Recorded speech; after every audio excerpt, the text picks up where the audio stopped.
वो उसकी ठंडी हथेली को अपनी गर्म हथेली में थामे कार चला रहा था।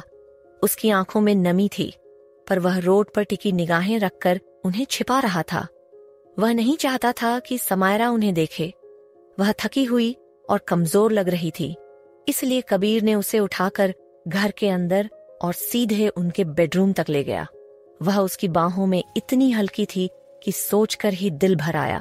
उसे अच्छा लगा जब उसने गले में बाहें डालकर सिर कंधे पर टिकाया। कबीर का दिल एक अजीब सा सुकून से भर आया जब उसने उसे बिस्तर पर धीरे से लिटाया। वो चुपचाप उसकी मदद करके वहां उसे नाइट गाउन पहनाकर कंबल ओढ़ा आया। मैं नीचे जाकर तुम्हारे लिए कुछ खाने को ले आता हूं और फिर हम सो जाएंगे, उसने कहा। समायरा ने उसे देखने के बाद नरम मुस्कान दी। उसे कबीर का यह देखभाल भरा पहलू बहुत भाया। वे दोनों बेड में बैठकर ही खाना खा रहे थे। कबीर ने उसके लिए फल भी ले आए थे। समायरा के चेहरे पर अचानक चमक आ गई। उसकी आंखें फैल गईं और उसने अपना हाथ अपने पेट पर रखा। शायद मैंने बच्चे की हलचल महसूस की, उसने खुशी से कहा, और उसका पूरा चेहरा रोशनी से झिलमिला उठा। ऐसा कैसे हो सकता है? कबीर ने चौंकते हुए कहा और उसकी उंगली के साथ वहीं हाथ रख दिया। मुझे कुछ भी नहीं लगा, समायरा ने धीरे से सिर हिलाया। कबीर, मुझे उस तरीके से नफरत है जिस तरह से सुरेश कपूर ने तुम्हारे साथ बर्ताव किया। मैं समझ ही नहीं पाती कि कोई पिता अपने बेटे के साथ ऐसा कैसे कर सकता है। तुम वैसे नहीं बनोगे, तुम उनसे बेहतर हो। कबीर ने उसकी तरफ देखा। उसकी आवाज में गहराई और दर्द दोनों थे। उसने समायरा के हाथ को पकड़कर उसे अपने सीने से लगा लिया। मैं भी उनसे नफरत करता हूं उस सब के लिए, पर मैं कोशिश करूंगा कि वो इतिहास दोहराया न जाए। मैं तुम्हारे और हमारे बच्चे के लिए बदलना चाहता हूं। समायरा उसके गले से सिर छूकर मुस्कुराई। थकान अब भी उसके चेहरे पर थी, पर उसके भीतर उम्मीद की हल्की किरण फिर जाग उठी थी। कमरे में चुप्पी थी। सिर्फ बाहर से दूर धीरे कोई आवाज आ रही थी और कंबल की मुलायम सरसराहट के बीच दोनों ने एक दूसरे की मौजूदगी में सुकून पाया। कबीर ने उसके पेट पर हाथ फेरा, फिर उसकी आंखों में देखते हुए बोला, मैं कसम खाता हूं, मैं कभी तुम्हें या हमारे बच्चे को चोट नहीं पहुंचाऊंगा। मेरी जिंदगी सिर्फ तुम्हें और हमारे बच्चे को खुश और सुरक्षित रखने में बीतेगी। मेरे माँ बाप कभी हमारे बच्चे के आसपास भी नहीं आएंगे। कल ही मैं तुम्हारे डॉक्टर से अपॉइंटमेंट लूंगा। अब एक और स्कैन का समय आ गया है। समायरा ने उसके हाथ पर अपना हाथ रखा और मुस्कुराई। क्या तुम जानना चाहते हो कि ये लड़की है या लड़का? वो तुम्हारे ऊपर है, कबीर ने नरमी से जवाब दिया। तो नहीं, मैं सरप्राइज चाहता हूँ। ठीक है, पर बच्चा बेटा ही होगा। तुम्हें ऐसा क्यों लगता है कि बेटा ही होगा? क्योंकि मैंने कहा है कि होगा, उसने हल्की शरारत से मुस्कुराते हुए कहा। समायरा हंस पड़ी। सिर्फ तुम्हारे कह देने से वो सच नहीं हो जाएगा। अगर लड़की हुई तो? कबीर ने उसे बाहों में भरते हुए कहा, और तब भी मैं उतना ही खुश रहूंगा। तुम्हारी तरह एक नन्ही सी समायरा हमारे घर में दौड़ती भागती नजर आएगी। यही मेरी जिंदगी पूरी कर देगा। उसने उसके माथे को चूमा और फिर धीरे से कहा, अब सो जाओ। अगली सुबह कबीर ने ध्यान रखा कि समायरा ने भरपेट नाश्ता किया है। उसके बाद दोनों डॉक्टर के पास पहुंचे।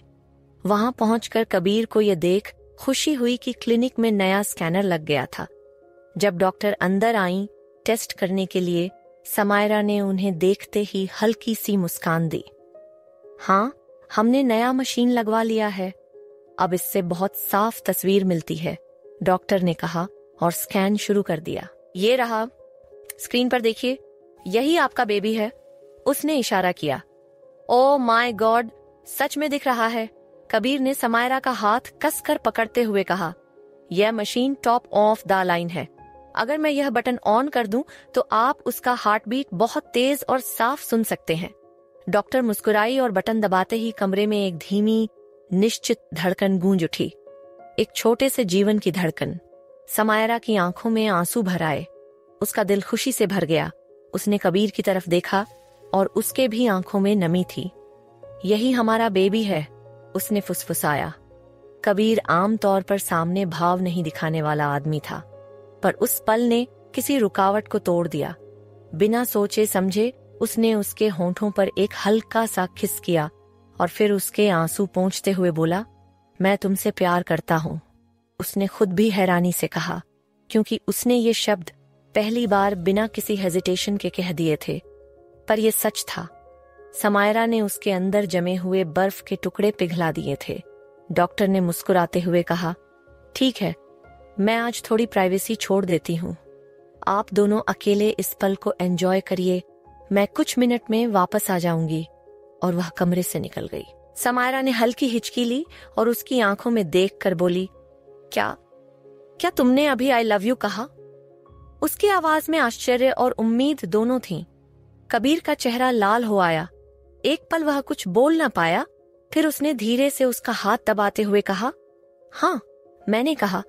मैं नहीं जानता था कि कब यह सच मेरे ऊपर इतना भारी हो जाएगा। तुमने मुझे बदल दिया है समायरा। मैं तुम्हें और हमारे बच्चे को खोने का डर नहीं सह सकता। और समय के साथ मैंने पाया कि मैं तुम्हें सिर्फ अपनी नहीं समझता, मैं तुम्हें प्यार करता हूँ।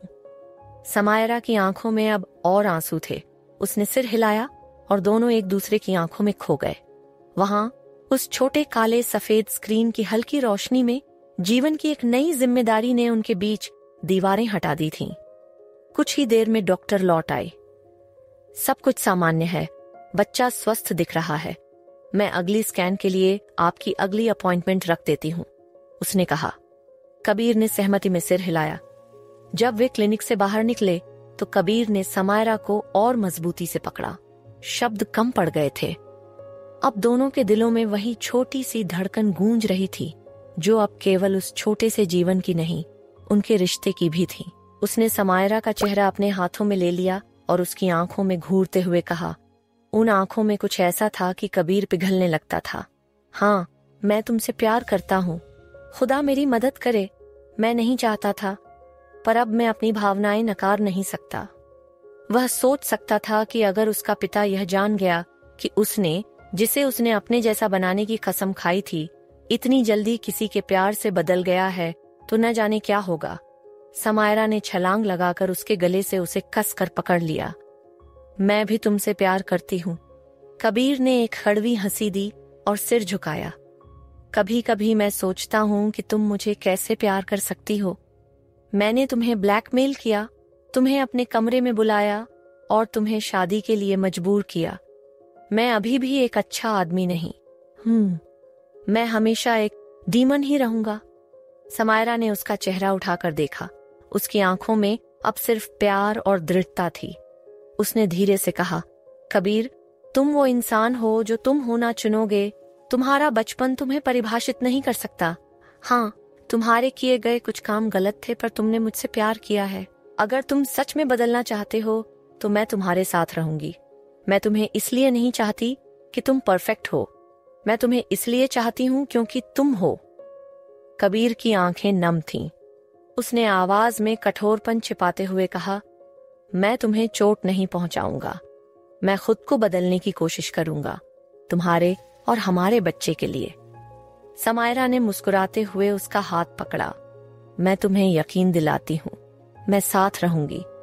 तुम्हें तुम्हारे पिता जैसा बनना नहीं चाहिए, ये तुम अपने कामों से दिखाओगे, अकेले वादों से नहीं। तुम मेरे डीमन हो। समायरा ने ये कहकर उसे एक किस कर दिया। कबीर के प्यार का इकरार सुनकर उसका दिल खुश हुआ। अब वह और यह कह नहीं सकती थी कि वह प्यार करने में असमर्थ है। डॉक्टर कमरे में लौटा और स्कैन की रिपोर्ट देखकर मुस्कुराया। ठीक है, अब सब कुछ सामान्य लग रहा है। वह समायरा की ओर मुड़ा। तुम्हारा ब्लड प्रेशर थोड़ा कम है, खूब आराम करो और अगर कुछ गड़बड़ लगे तो तुरंत आ जाना, वरना 3 हफ्ते बाद फिर दिखा लो। जब वे अकेले हुए और समायरा कपड़े बदल रही थी तो कबीर उसे निहार रहा था। हमारे पास तुम्हारे लेसन के लिए बस ठीक ठीक समय है। उसने पीछे मुड़कर उसे देखा। वही पल, सच बोलने का। हमें लौट कर आने की चिंता करने की जरूरत नहीं। कबीर ने भौं उठाते हुए पूछा, वो क्यों? समायरा ने हल्की सी हंसी में सिर हिलाया। मैंने उसे जाने दे दिया। क्यों? उसकी आवाज में आश्चर्य था। कोई वजह नहीं। मुझे लगता है मैं तुमसे उतना ही सीख सकती हूँ जितना आरव से सीखती। कबीर के चेहरे पर एक अजीब सा संतोष और प्रभावशुदा मुस्कान थी। वह जानना चाहता था कि यह फैसला क्यों आया, पर समायरा के सच्चे इरादों और उसके साथ बिताए पलों ने उसे भीतर से गर्म महसूस करा दिया। और उसी गर्माहट में वे दोनों घर लौटने की तैयारी करने लगे। तुम बहुत बुरी झूठ बोलने वाली हो, अब सच बताओ, असली वजह क्या थी कि तुमने उसे जाने दिया? क्या उसने तुम पर कोई दबाव बनाया?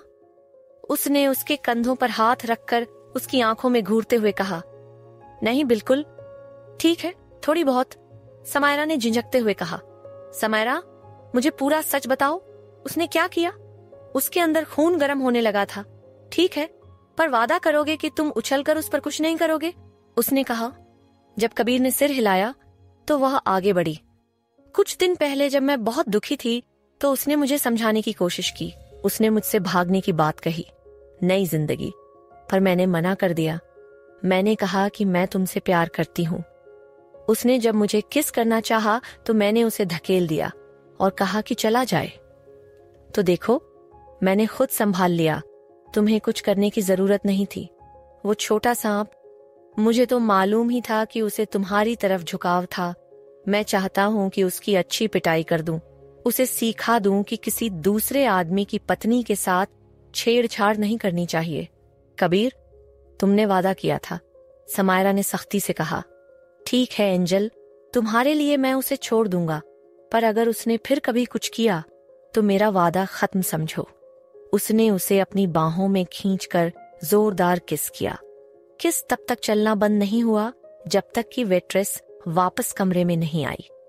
मुझे शॉपिंग पर ले चलो, मुझे जल्द ही कुछ मैटरनिटी प्रोडक्ट्स की जरूरत होगी, समायरा ने कहा। कबीर ने उसके छोटे से बेबी बम्प को छुआ।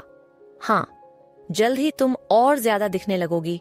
शॉपिंग के बाद हम मेरे एक होटल में लंच करेंगे। उसने होटल तक ड्राइव किया। ये उसके छोटे से होटल में से एक था, पर समायरा को वही ज्यादा प्यारा लगा। वे अपनी पसंदीदा टेबल पर बैठे। वेटर दोनों का पूरा ध्यान रख रहा था।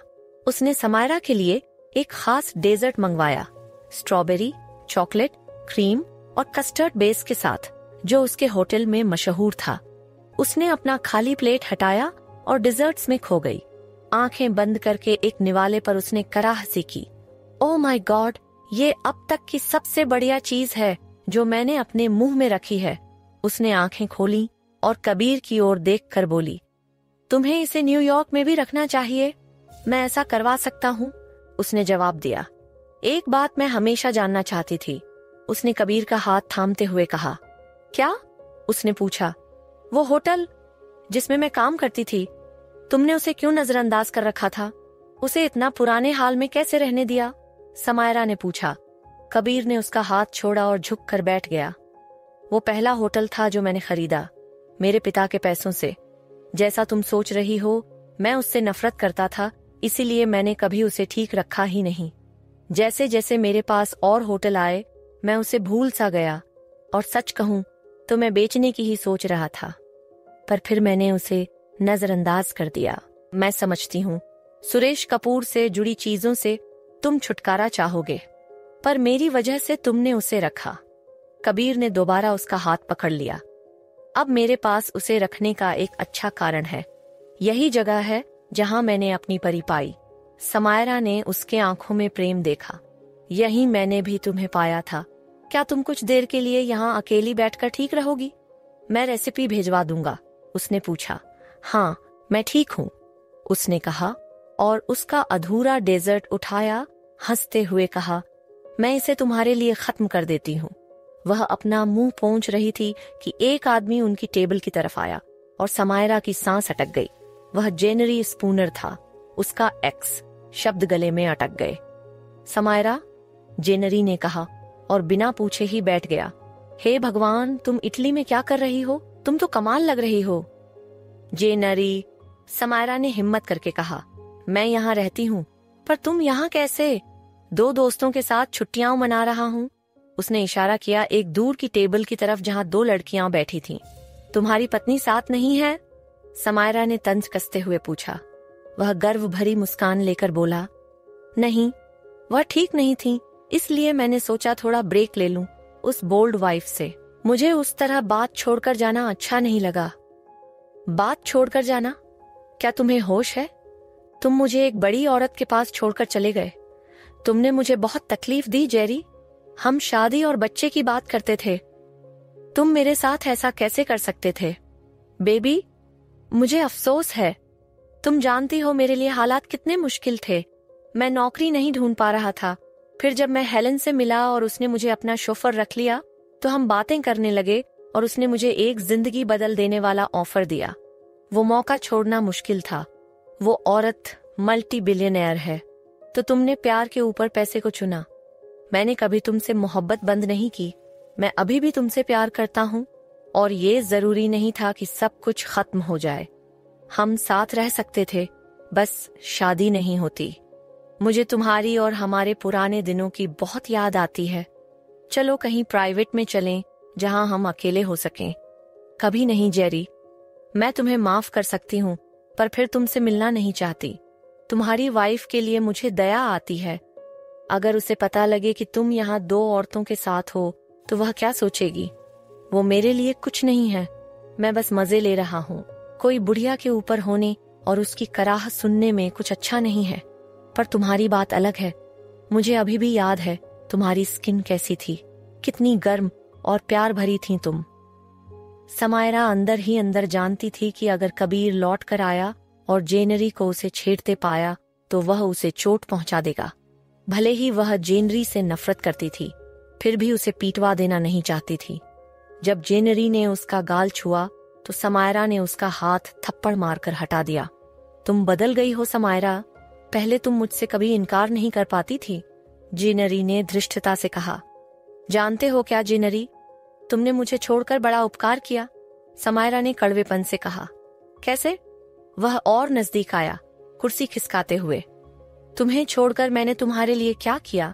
अगर हम साथ रहते तो शायद तुम मुझसे धोखा करते या कुछ और मैंने पाया कि मेरे लिए एक बेहतर आदमी है, एक ऐसा जो मुझे प्यार करेगा और हमेशा मेरी देखभाल करेगा। तुम जेनरी एक बिगड़े हुए धोखेबाज आदमी हो। अब भागो और मुझे अकेला छोड़ दो। तुम बस खेल रही हो, जेनरी ने कहा और उसका हाथ पकड़कर उसे उठाने की कोशिश की। हाथ हटाओ मुझसे, समायरा ने झल्ला कर कहा। तभी कबीर ने उससे जबरन उसकी कलाई पकड़ ली। जेनरी चीख पड़ा। दर्द से उसका हाथ सिकुड़ गया, जैसे हड्डियां दब रही हों। तुरंत उसे छोड़ दो वरना मैं तुम्हारी कलाई की हर हड्डी तोड़ दूंगा। कबीर ने कसकर पकड़ा और जोर और बढ़ा दिया। जेनरी ने दर्द में हाथ छुड़ाया और उसे मलने लगा। तुम कौन हो? वह कराहते हुए बोला। कबीर कपूर, उसका पति, कबीर ने सख्ती से कहा और अचानक उसका पंच उसके मुंह पर लगा। जेनरी जमीन पर गिर पड़ा। मुझे यह नाम कहां से मालूम लगा था? जेनरी ने उठते हुए और ठुड्डी रगड़ते हुए पूछा। कबीर की आंखें आग से भरी थीं। मैं इस होटल का मालिक हूं और तुम्हें मेरी किसी भी संपत्ति में फिर कभी दाखिल नहीं होने दूंगा। अभी निकलो।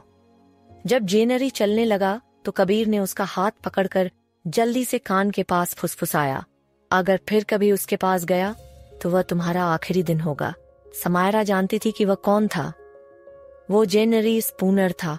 उसने कहा, तुम्हारा एक्स? वह वही जिसके बारे में तुमने बताया था। वो क्या मांग रहा था? कबीर ने कड़क आवाज में पूछा। बस बात करने आया था। यहाँ 2 औरतों के साथ आया है जबकि उसकी पत्नी घर पर बीमार है। कितना घटिया आदमी है। वो अपनी पत्नी को धोखा दे रहा है। मुझे उसकी पत्नी पर दया आती है, समायरा ने कहा। कबीर सहमति में हंसा। लगता है पुराने जेनरी को एक सबक सिखाने की जरूरत है। फिर उसने जेब से फोन निकाला। कबीर, नहीं, प्लीज उसे मत पीटवाना, समायरा ने रोते हुए कहा। वह जानती थी कि कबीर क्या कर सकता है। घबराओ मत एंजल, चोट पहुंचाने के और भी तरीके हैं। कबीर मुस्कुराया। क्या कहती हो? उसकी एक तस्वीर उसकी पत्नी को भेज दें? समायरा ने उसकी आंखों में झलक देखी और हामी भरी। कबीर ने तब तस्वीर ली, जेनरी को उन युवतियों पर लिपटे हुए, और समायरा ने मैसेज भेज दिया। उसने थोड़ा शरारती सा महसूस किया जब उसने भेजा। अब देखते हैं क्या होता है, कबीर ने कहा संतुष्ट मुस्कान के साथ। उन्होंने कुछ देर तक बैठकर देखा। जेनरी का चेहरा अचानक बदल गया। वह तुरंत उठकर टेबल छोड़कर चला गया। कबीर ने सोचा, अब वह जरूर बताने घर जा रहा होगा उसने समायरा का हाथ थाम लिया। ठीक है, चलो,